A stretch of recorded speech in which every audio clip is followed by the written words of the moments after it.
Senhor, meus irmãos. Prazer estar aqui com os irmãos, viu? Deus proporcionou essa oportunidade de estarmos aqui. Eu quero que você, por gentileza, fique de pé. Vamos ler a palavra de Deus. Não sei se já leram, mas eu vou atrevidamente convidar os irmãos a ler novamente a palavra de Deus. Louvado seja o nome de Jesus. Nós não vamos ler muito, irmãos, ler apenas um versículo. Eu gostaria que você abrisse sua Bíblia em Apocalipse. É o último livro da Bíblia. Louvado seja o nome de Jesus. Bendito é o nome de Jesus. Glória a Deus. O último livro da Bíblia.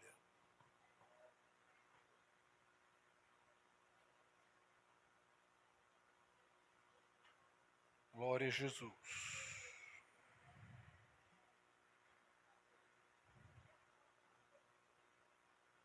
Quantos acharem, pode dizer amém. Glória a Deus. O livro de Apocalipse, o capítulo de número 1, versículo de número 3.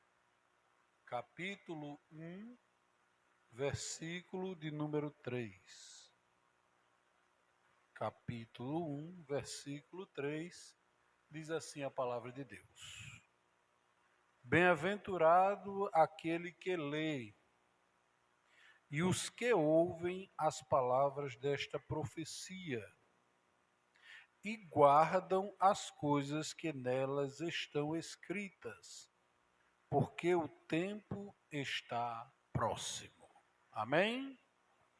Senhor nosso Deus e nosso Pai, te agradecemos, Senhor, pela tua palavra, pela oportunidade de estarmos aqui, Senhor, para ouvir a tua voz, a tua palavra, e entender qual seja a vontade do Senhor para as nossas vidas. Senhor, nos ajuda a compreender e entender a tua vontade para nós nesta noite, em nome de Jesus. Amém.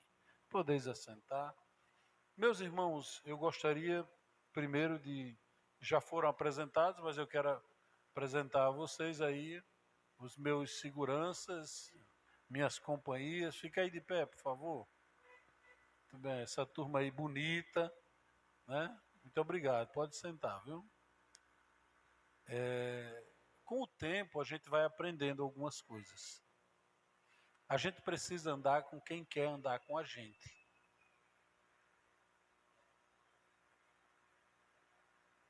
Quem não quer, paciência, meu irmão. Eu louvo a Deus pela vida desses.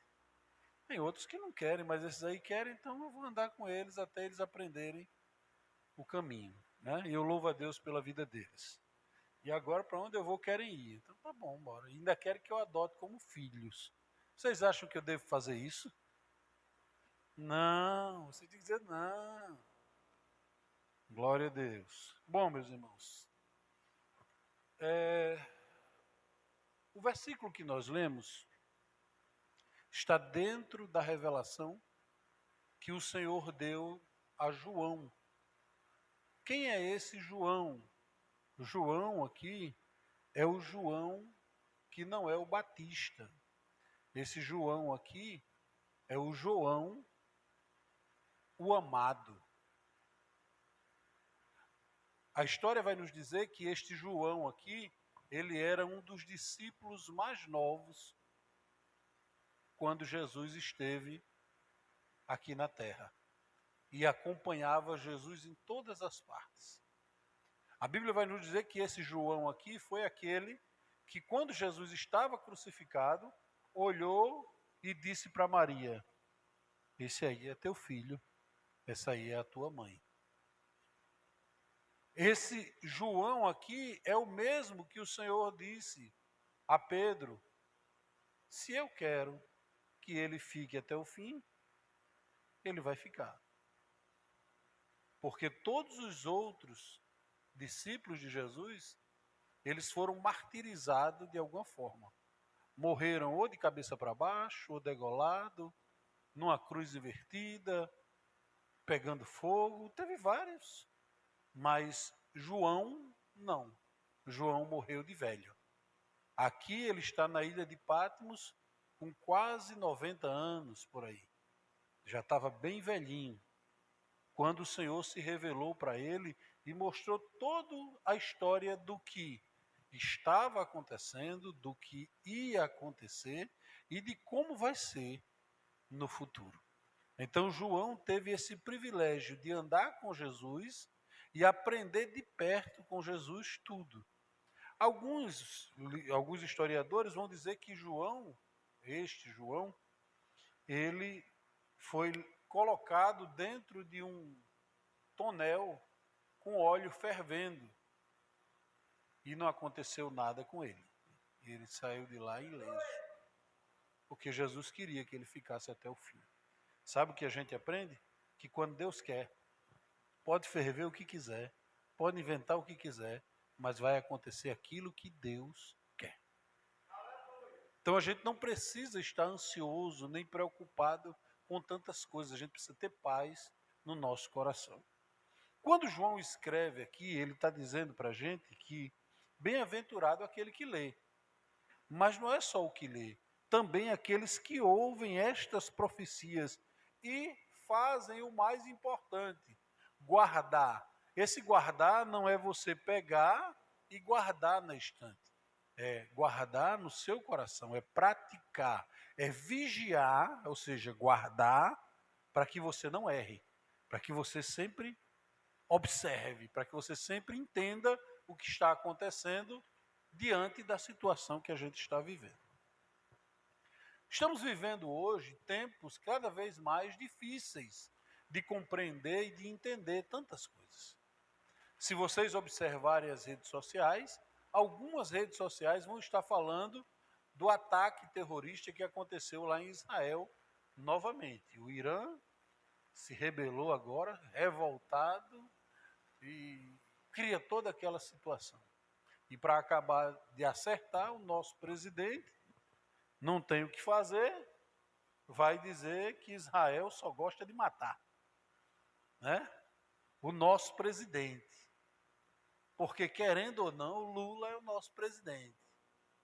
Quando eu digo querendo ou não, é porque tem gente que não queria, né? E eu não nego para ninguém que eu sou um desses, mas tudo bem. O que é que ele está arranjando? Problema para nós. Por que problema para nós? Porque a Bíblia Sagrada vai dizer que bem-aventurados, felizes, são aqueles que oram por Israel, pela paz de Israel, prosperará, vai ganhar dinheiro, vai viver bem, quem orar por Israel. Aí o camarada vai dizer um negócio desse. Vocês estão vendo aí, está tudo pegando fogo, né? A culpa é do clima. Meu irmão, quando a gente sai do propósito de Deus, a maldição nos alcança. Do jeito que acontece a nível nacional, acontece a nível individual. Em vez de pecar, se você pecar, você já sabe que as consequências vêm. Por quê? Porque a gente já sabe que funciona assim. Mas não é só pessoal. É a igreja, é o conjunto, é a pessoa individualmente, é o bairro, é a cidade, é o estado.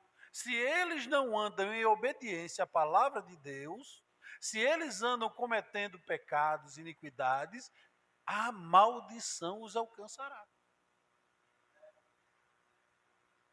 Às vezes a gente diz, não, mas a culpa é de... Não, a culpa é nossa. Pastor, mas eu não votei nele. A questão não é essa. A questão é que a gente orou pouco. A gente não adianta dizer, não, eu não tenho, a culpa não é minha. Não, a culpa é nossa. Porque nós poderíamos influenciar para o bem e não influenciamos. A gente é conivente com o erro. Nós estamos vivendo uma situação tão difícil, não é só no Brasil não, é mundial. É mundial. Esse dia eu estava vendo uma pessoa que estava fazendo uma experiência social E essa experiência social era o seguinte: numa rua, muitas pessoas passando, uma rua movimentada, um homem via uma criança, pegava a criança e corria com ela para um beco escuro. E as pessoas viam aquilo e olhavam assim, espantado, e ia embora. Ninguém parava para saber o que estava acontecendo. Na cabeça das pessoas, eu não tenho nada a ver com isso. Eu estou só passando na rua. O problema não é as pessoas que estão no erro. O problema é o silêncio dos bons.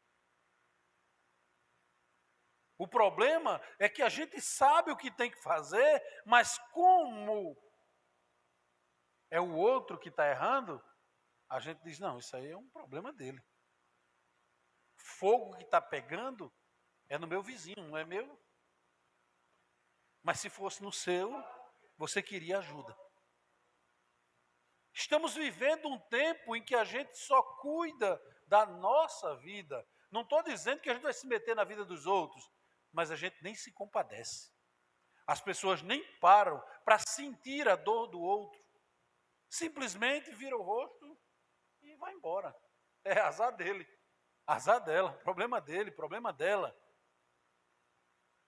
O mundo fazer isso é normal. Mas a igreja, não. A igreja não aprendeu assim. Sabe por quê? Porque Deus amou o mundo de uma tal maneira que ele deu o seu único filho para que todo aquele que nele crê não pereça, mas tenha vida eterna. Você acha que isso é pouco? Ele pegou o bem maior e deu por quem não presta. Nós não prestávamos para nada. E se a gente se afastar de Jesus 1 milímetro, a gente continua não prestando. Porque, na verdade, o que presta em nós é o que tem de Jesus.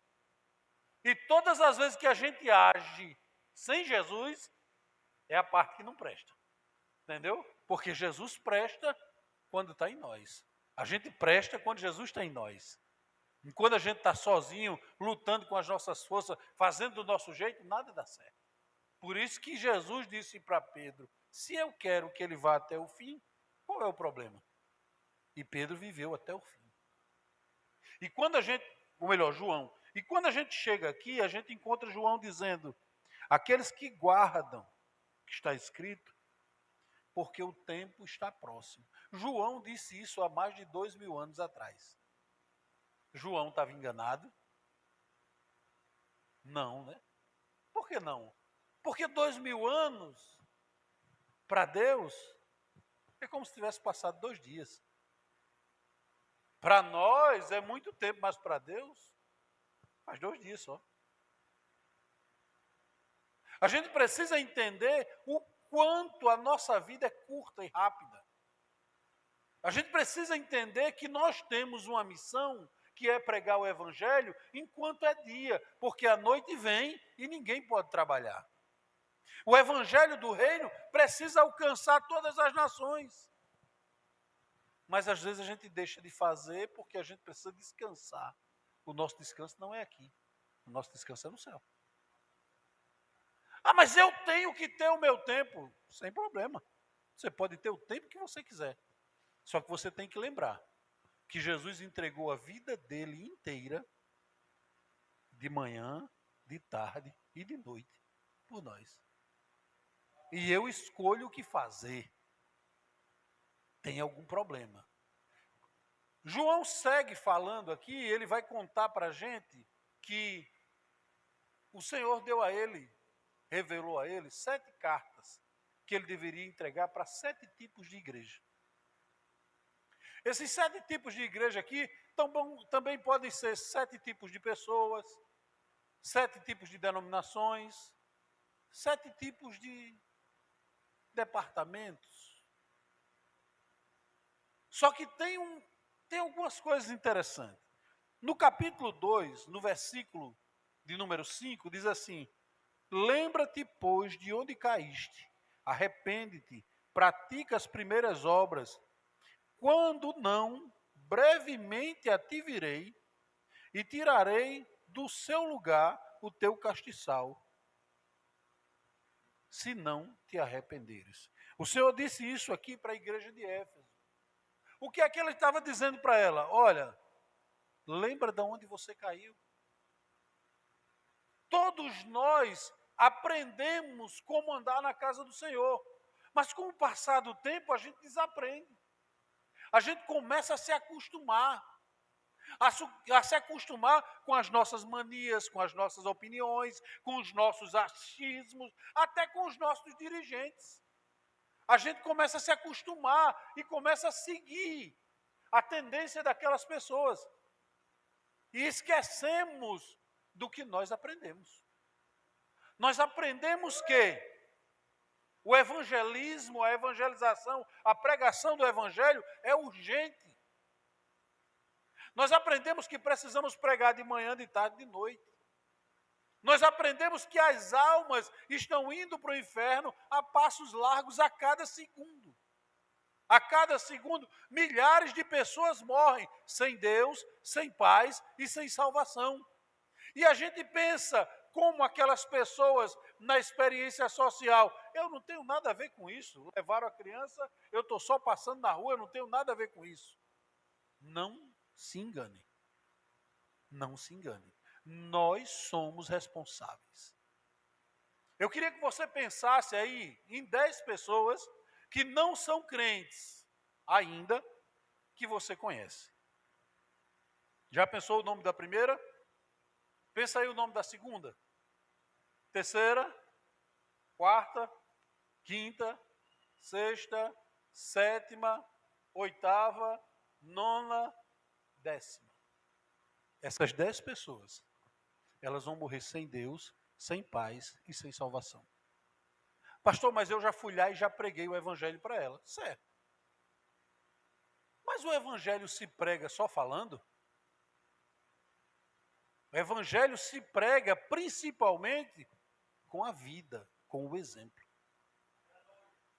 Não adianta eu ser demagogo, falar o que não faço, de chegar para o irmão Paulo aqui e dizer, olha, irmão Paulo, você precisa aceitar Jesus, Jesus para entrar na sua vida, para que você seja salvo, seja transformado. Só que o irmão Paulo olha para mim e vê que o que eu estou dizendo não é o que eu pratico.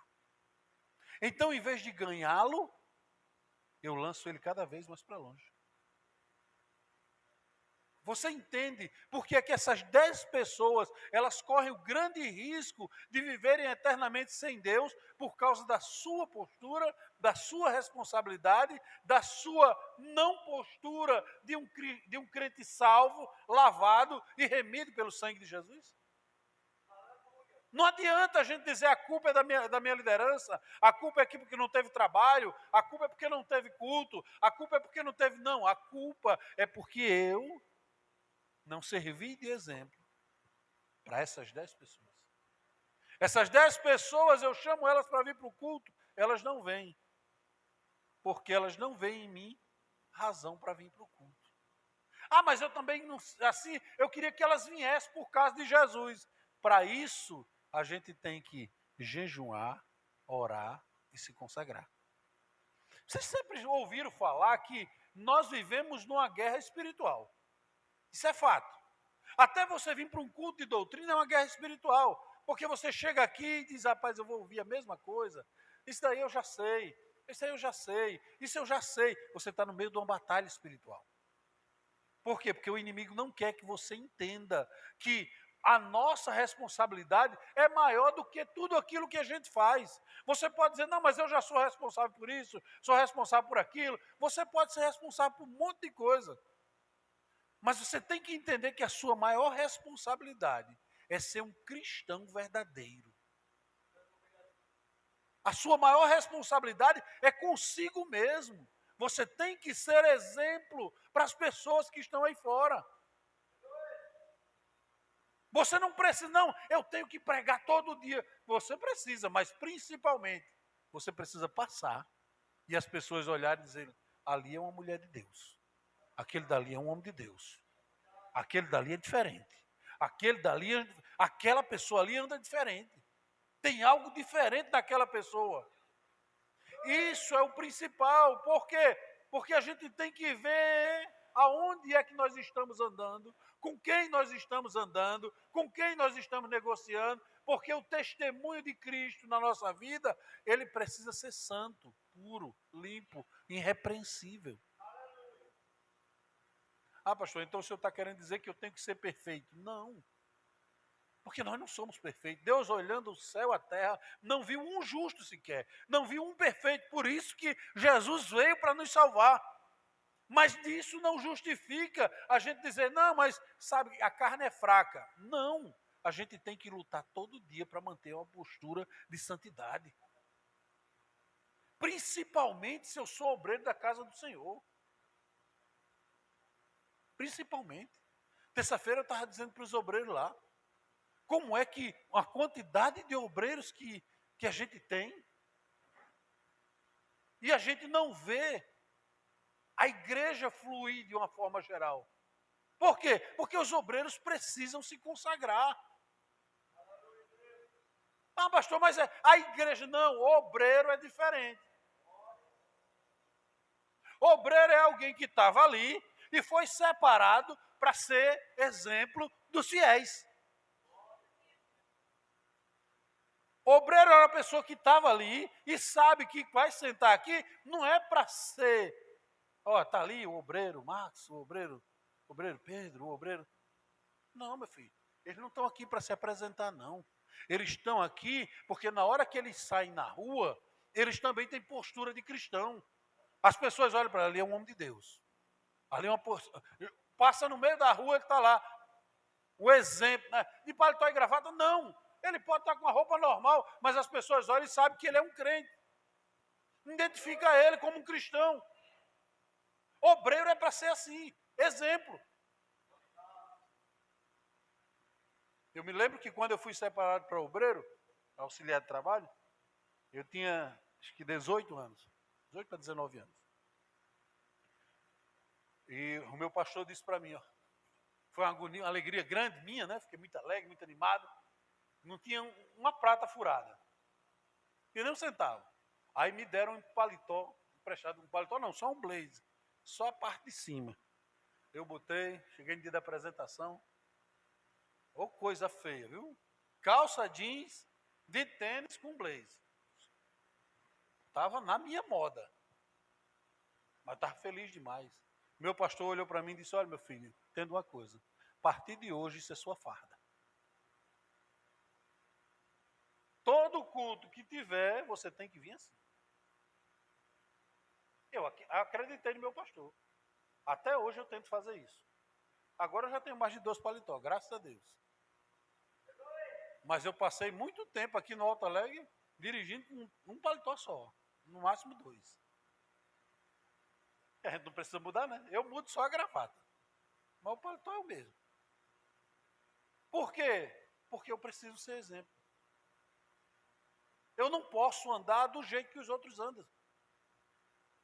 Eu não posso. Eu sou auxiliar de trabalho aqui da igreja, eu não posso estar envolvido com coisas que os outros estão. Ah, é porque é melhor? Não, não é porque eu sou melhor. É porque eu sou exemplo para os fiéis. Eu sou exemplo para os fiéis. Não é o pastor, não, é eu, porque eu sou obreiro. Entende? Aí, você é obreiro, agora você é melhor. Não, você é servo. E como servo, você tem que ser exemplo.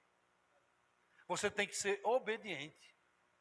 Se a nossa igreja tem uma norma, tem um costume, obedeça. Obedeça. Eu estava dizendo, irmãos, olha, vocês vejam só. E eu acho isso lindo. Eu estava dizendo terça-feira, só estou lembrando de terça agora. Estava dizendo lá para os irmãos. Tem uma moda aí que o pessoal está usando uns colar, né? Uns transilim. Na minha época era transilim, né? Uns pendentes pendurados no pescoço, um negócio assim. Uns brincos bem pequenininhos, umas pulseirinhas. Pastor, e é pecado? Bom, vamos pensar. Você é batizado nas águas? Então é pecado. Por quê? Porque você fez um juramento. Lembra da profissão de fé? Você promete obedecer às normas da igreja? Sim. Você promete ser fiel nos dízimos? Sim. Você vai obedecer ao seu pastor? Sim. Prometeu diante dos homens, diante de Deus, foi ligado na terra e foi ligado no céu. Quando é depois, ele está fazendo diferente. Deixa de ser fiel nos dízimos, deixa de obedecer às normas da igreja. Ah, pastor, mas lá na sede usa. E qual é o problema? Até aqui pode usar.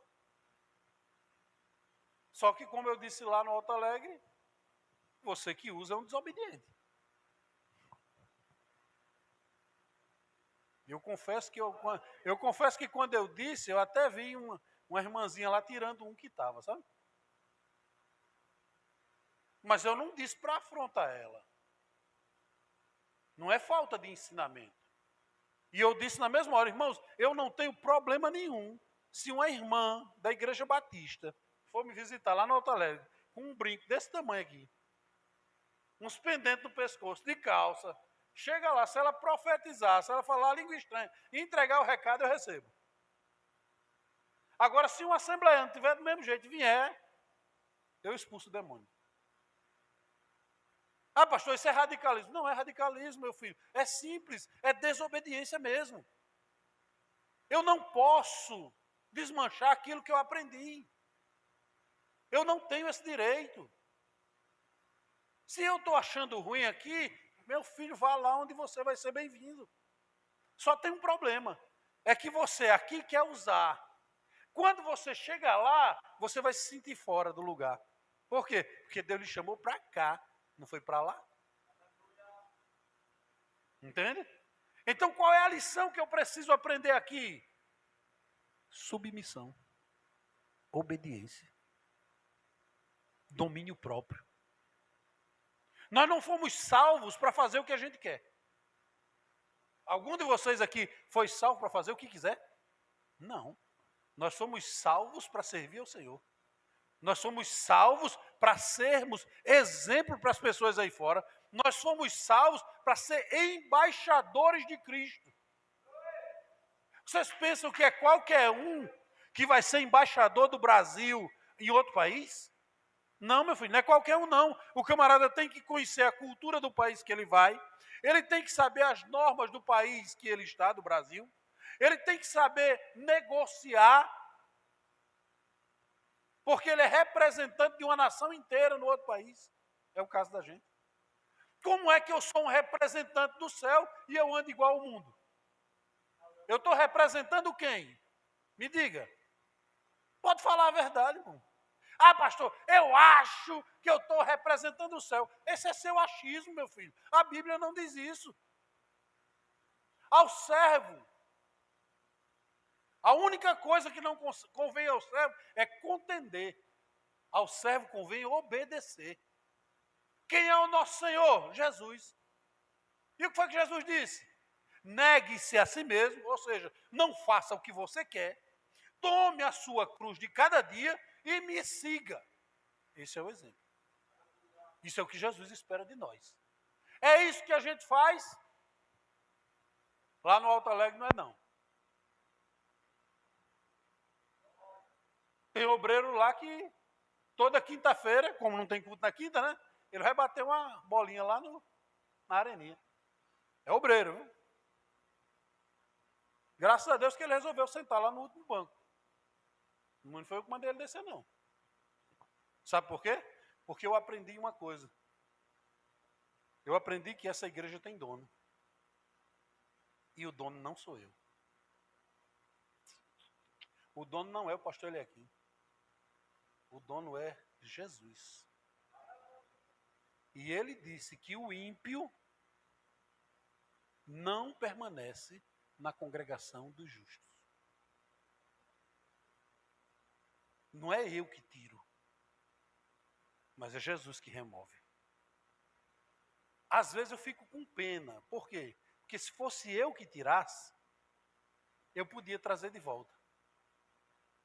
Mas quando Jesus tira, o camarada até quer voltar, mas ele não consegue. Ele não consegue voltar. Porque com Deus não se brinca. Com a palavra de Deus não se brinca. Com a obra de Deus não se brinca. O problema é que a gente pensa assim, com a obra de Deus não se brinca. Mas o irmão fulano já está há 10 anos na igreja, ele já manda na igreja. Ela já manda na igreja. 20 anos na igreja, eles mandam na igreja. Aí eu me lembro, sabe de quem? De Saul. Lembra do rei Saul? O rei Saul, no segundo ano do seu reinado, ele desobedeceu uma ordem direta de Deus. Qual foi a ordem? O Senhor disse a Samuel, Samuel, diga a Saul, que vá lá onde estão os amalequitas, tome tudo que tem lá, mate tudo, queime tudo, porque tudo lá é maldito, lá é maldição, eu não quero nada de lá. Saul foi com o exército, chegou lá, percebeu que as vacas eram bonitas, o gado era muito, percebeu que o ouro lá brilhava mais, era um ouro bonito, tinha um bocado de coisa bacana, trouxe tudo. Samuel tinha marcado com Saul. Saul, tu me espera lá em Mispa, que a gente vai adorar. Samuel atrasou. O que é que Saul faz? O povo já estava ficando triste porque o sacerdote, o responsável pela adoração, não tinha chegado. O povo já estava querendo se afastar, um para um lado, outro para o outro. Então Saul, com medo de perder o povo, o que é que ele fez? Não, eu mesmo vou fazer a adoração. Foi se meter em algo que não era responsabilidade dele. Ele era o rei, mas ele não era o sacerdote. O responsável pela adoração não era ele.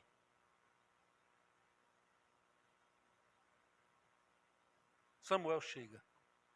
Quando Samuel chega, já chega dizendo para Saul, Saul, eu estou escutando um mugido de gado. O que é isso? Aí Saul disse para ele, meu senhor, foram os soldados. Quando eles foram, eles viram que as vacas eram boas, eles disseram, vamos levar essas vacas para oferecer ao Senhor. E trazer o ouro também para oferecer ao Senhor. E eu trouxe até o rei, Agag.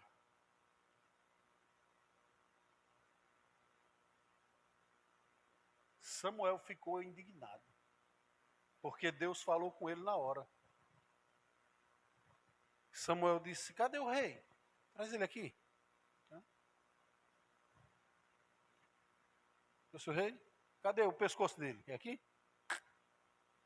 Matou o rei na hora. O Senhor disse a você que era para matar tudo. Se você tivesse obedecido ao Senhor, no que o Senhor disse, o Senhor ia confirmar hoje o teu reinado. O Senhor ia te exaltar e exaltar a tua família. Mas você desobedeceu por causa disso. O Senhor já tem achado outro melhor do que você para botar no seu lugar. Aonde é que eu quero chegar? Lembra que eu estou querendo chegar no lugar. Quem sabe me dizer quantos anos Samuel continuou reinando? Vocês lembram? Ele cometeu esse erro no segundo reinado, no segundo ano de reinado dele. Sabe quantos anos ele reinou ainda? Mais 40 anos. Reinou 40 anos em desobediência. Deus não tirou ele do trono.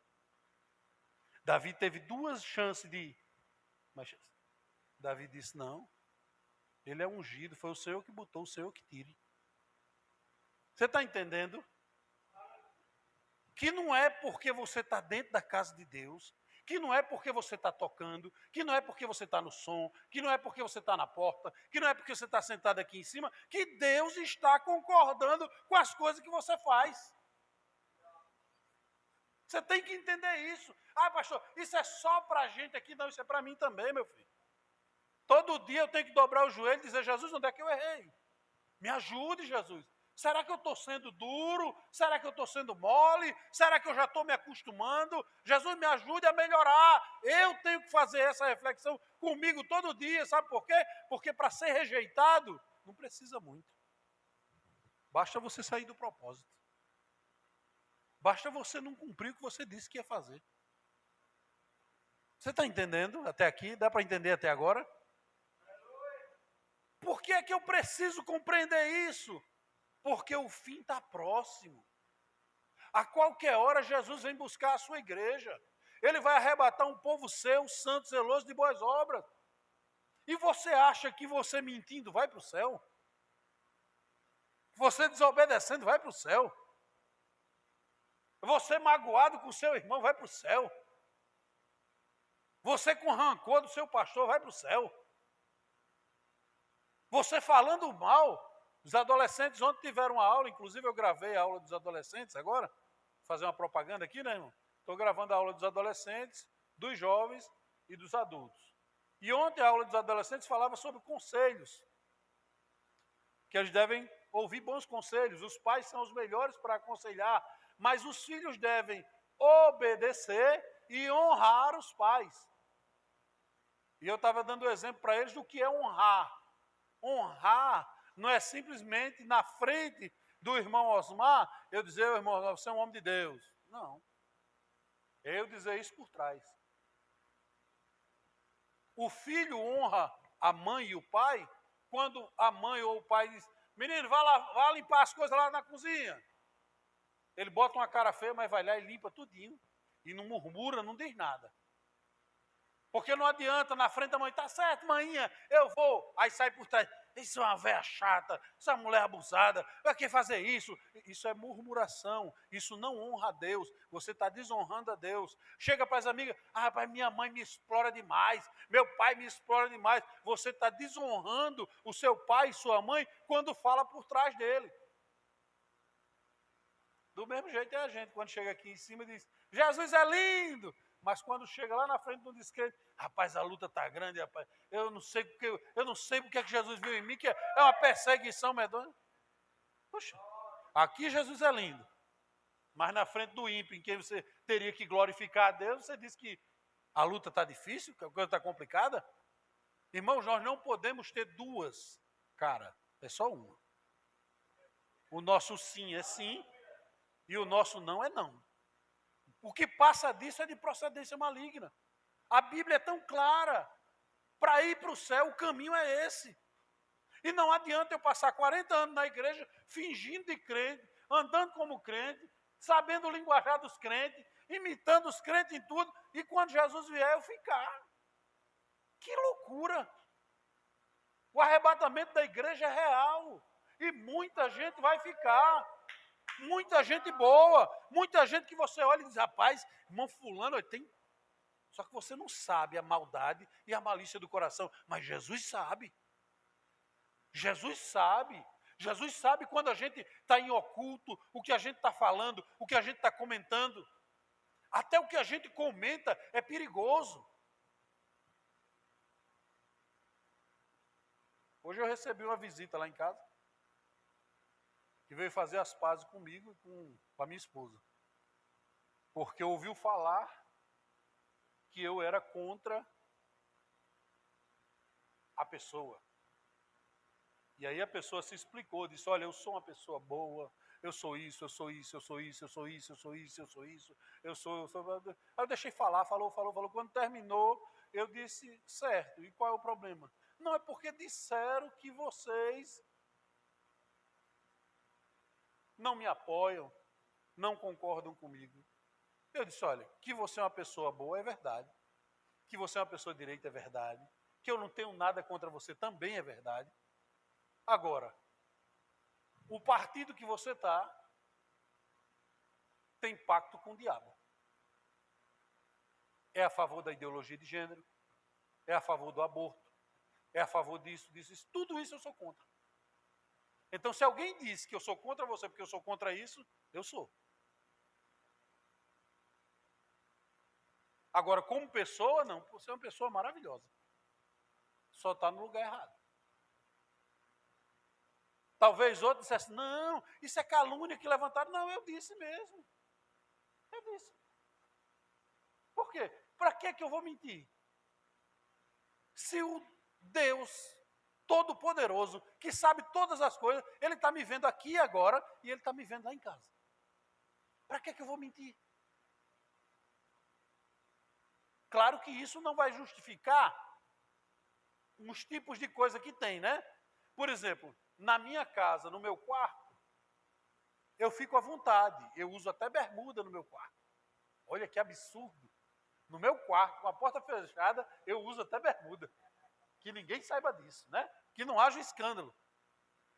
Mas você não vai me ver no meio da rua desse jeito. Por quê? É pecado? Não, não é pecado. Mas sabe o que é que a Bíblia diz?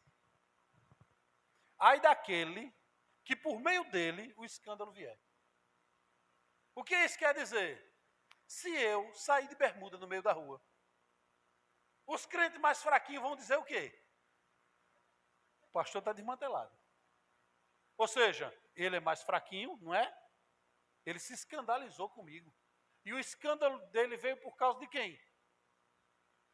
Ai daquele que por meio dele o escândalo vier. Então eu tenho que me policiar. Ah, pastor, mas o senhor gosta? Gosto, mas não posso. Paulo vai dizer, todas as coisas me são lícitas, mas nem todas convêm. Todas as coisas me são lícitas, mas eu não me deixarei dominar por nenhuma delas. Não é porque é lícito que eu vou fazer. É tanto que ele vai ensinar com relação à comida, dizendo, olha, se você chegar e tiver um banquete lá formado, não pergunte, coma de tudo. Mas se alguém chegar e disser, olha, nós oferecemos esse copo d'água aqui para fulano, aí a Bíblia vai dizer que você deve dizer o quê? Não, eu não bebo água não. Muito obrigado. Morrendo de sede, mas eu não vou beber água. Por quê? Porque a pessoa vai se escandalizar. Pastor, quer dizer que eu tenho que tomar conta da minha vida? E eu ainda tenho que tomar conta para ninguém pecar por causa da minha vida? Sim, essa é a nossa responsabilidade. Nós temos a responsabilidade de dar testemunho. Por quê? Deixa eu olhar a hora que eu acho que eu já adiantei demais. Não, à vontade eu estou, irmão. Eu tenho que parar. Eu já estou à vontade demais. Eu já falei até coisa demais. Né? Mas eu já vou parar. O versículo 7 diz assim, o que vencer, dar-lhe-ei a comer da árvore da vida, que está no meio do paraíso. A honra de comer da árvore da vida é só para os que forem fiéis, para quem perseverar até o fim. O que vencer, não receberá o dano da segunda morte. Quem vencer vai ter direito a isso. Então vale a pena eu ficar de bermuda só dentro do meu quarto.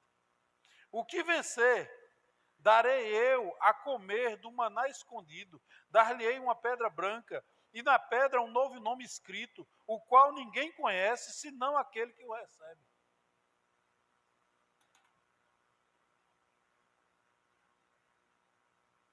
O que vencer e guardar até o fim as minhas obras, eu lhe darei poder sobre as nações, e com vara de ferro regerá, e serão quebradas como os vasos de oleiro, como também eu recebi do meu Pai.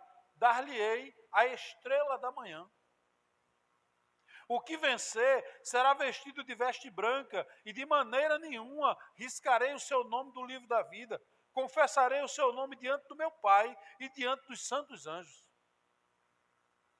A quem vencer, eu farei coluna no templo do meu Deus, dele nunca sairá. Escreverei sobre ele o meu nome e o nome do meu Deus, o nome da cidade do meu Deus, a nova Jerusalém, que desce do céu do meu Deus, e também o meu novo nome. O que vencer, lhe concederei que se assente comigo no trono, assim como eu venci e me assentei com meu Pai no trono. Eu resumi aqui todas as promessas que tem para quem vencer. E para vencer, você tem que lutar. Lutar contra quem?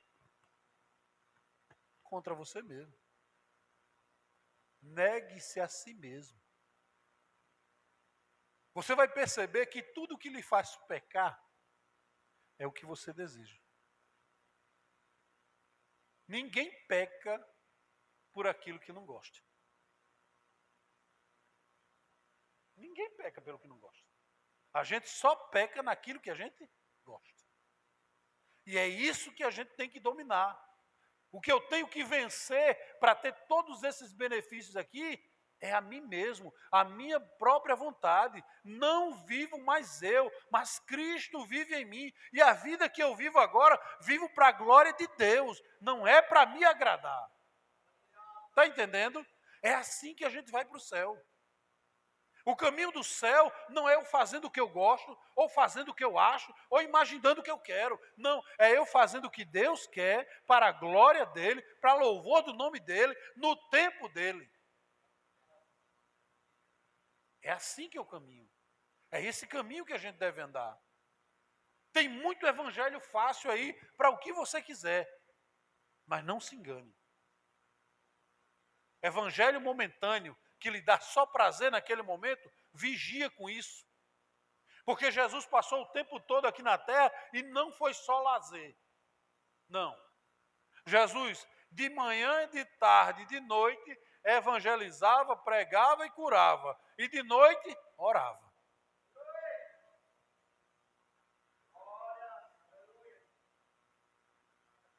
Ah, pastor, o senhor quer que eu faça do mesmo jeito? Você é Jesus?